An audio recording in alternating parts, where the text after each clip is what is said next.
मुंबई के रहने वाले भक्तजन गुड़गांव आकर गुरुजी का आशीर्वाद लेने की महाशिवरात्रि और गुरु पूर्णिमा का बेसब्री से प्रतीक्षा करते थे।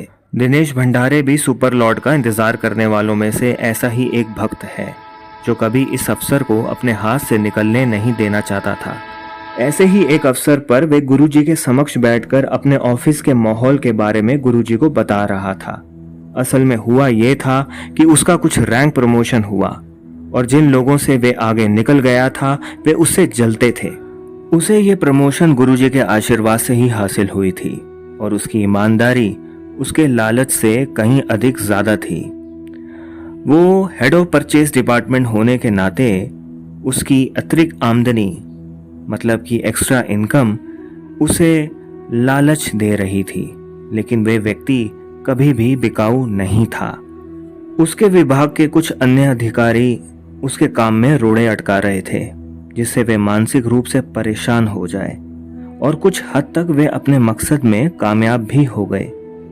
दिनेश ने गुरुजी से शिकायत की, गुरुजी ऑफिस का माहौल ऐसा बन गया है, या तो मैं प्रमोशन से वापसी ले लूं या फिर नौकरी से रिजाइन दे दूं। गुरुजी बहुत ही अच्छे मूड में थे। वे बोले, बेटा तुम नौकरी से रिजाइन नहीं दोगे और याद रखना अगर तुम इस कंपनी से बाहर चले गए तो ये कंपनी बंद हो जाएगी। ये शब्द उससे पूजनीय गुरुजी ने सन 1989 में कहे थे।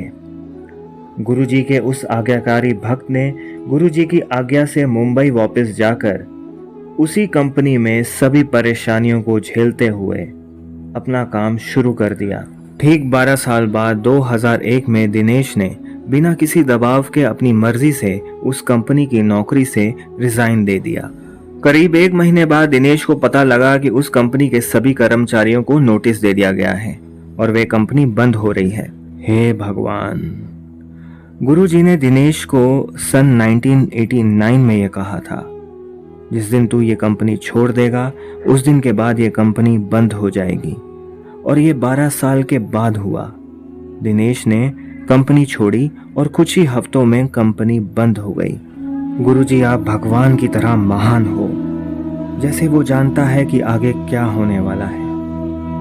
आपको कोटि कोटि प्रणाम है गुरुदेव।